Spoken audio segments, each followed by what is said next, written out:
the whispering pines. The winter night was bitter, the kind that made the bones ache. Rachel gripped the wheel of her rusted Ford as snowflakes danced wildly in the headlights. Had taken the back roads to her grandparents' old cabin in Maine, hoping to avoid the highway traffic. It was a decision she would soon regret. As she rounded a bend, her tires skidded on black ice. The car fishtailed before coming to a jolting stop against a snowbank. Heart pounding, Rachel stepped out into the frigid air to assess the damage. The front bumper was crumpled, and one tire was flat. She cursed under her breath and grabbed her flashlight. Ahead, a faint glow filtered through the trees. A house? A chance for help? She wrapped her coat tighter and trudged toward the light, her boots crunching through the thick snow. The source of the glow was an old farmhouse.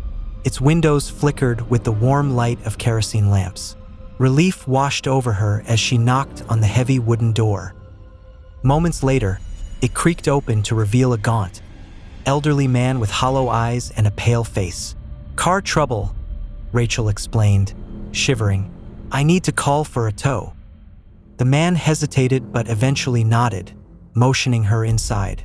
The warmth of the house wrapped around her like a blanket, but something felt off. The air smelled faintly of decay. "Phone's in the kitchen," the man said, his voice low and strained.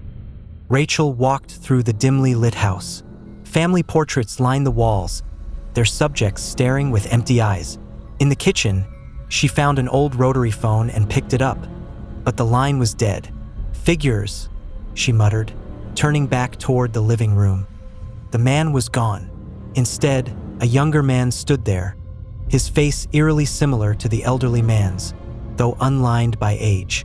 "You shouldn't have come here," he whispered. Rachel froze. "What? Why?" He pointed to the windows.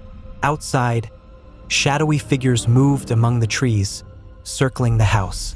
"They're coming," he said. A deafening knock reverberated through the door, followed by another and another. The younger man grabbed her arm. "Downstairs, now!"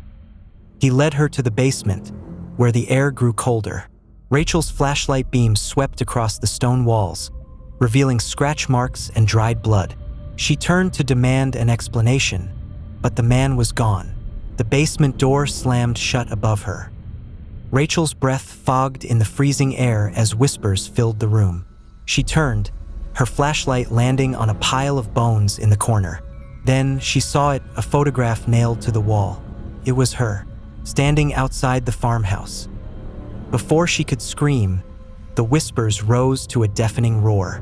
The flashlight flickered and died.